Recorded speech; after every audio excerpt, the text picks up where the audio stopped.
তো তোমাদের একটা চ্যাপ্টার গুণগত রসায়ন, চ্যাপ্টার নাম্বার 2। তো আমরা হচ্ছে কিছু কঠিন এমসিকিউ প্রশ্ন সমাধান করতেছি।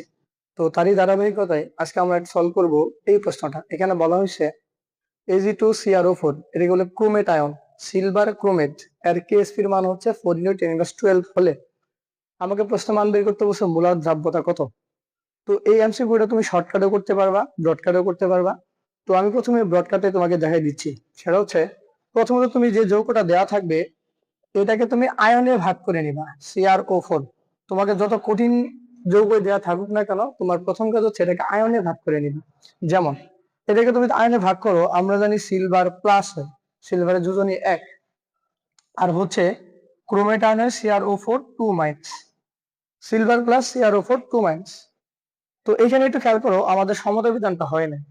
সিলভার হচ্ছে এখানে 1 মোল, কিন্তু এখানে সিলভার আছে 2 মোল। সেখানে আমাকে কত দ্বিগুণ করতে হবে? 2 দ্বিগুণ করাবে। ক্রোমেট আয়ন একটা আছে, একটা মিলে গেছে। তো আমি ধরে নিলাম এটা দ্রাব্যতা S। তাহলে এটা যেহেতু 2 মোল, তাহলে দ্রাব্যতা হবে তোমার 2S, আর এটা দ্রাব্যতা হচ্ছে আমার S। তাহলে আমি এখান থেকে যদি KSP রাশিমালা বের করি, তাহলে দাঁড়াচ্ছে এই হচ্ছে আমার 2S, তো এই হচ্ছে আমার দ্রাব্যতা। তাহলে দ্রাব্যতা গুণফল মানে হচ্ছে দ্রাব্যতার গুণফল, গাছ দ্রাব্যতার গুণফল। তাহলে এখানে গাছ হচ্ছে 2, আমাকে এটা পাওয়ার হিসেবে লিখতে হবে, ইনটু এখানে আছে S, সেটার পাওয়ার কত? 1। তাহলে আমি যদি ক্যালকুলেশন করি, তার ফলাফল আসতেছে 4s² ইনটু S, তার মানে দাঁড়াচ্ছে 4s³। তার মানে আমার কেএসপি সমান হচ্ছে 4s³। এখান থেকে আমি কার মান বের করবো? S এর মান।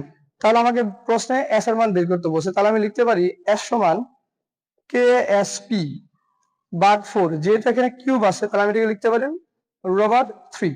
তো এখন এখানে যদি আমি মানটা বসাই দিই, তাহলে আমার ফলাফল কত আসবে? তাহলে এখানে আমার কিউব ঘন আছে, কেএসপি মান কত দেওয়া আছে? 4 × 10⁻12, আর আমার এখানে কি আছে? 4। তো এটা যদি আমি ক্যালকুলেশন করি, তাহলে আমার ফলাফল আসবে 1 × 10⁻4 মোলার। তো চলো আমি একটা অপশনে চলে যাই, আমার মিলছে কোনটা। 1 নম্বর অপশন ছিল 1 × 10⁻4, সো আমার সঠিক আনসার হচ্ছে 1।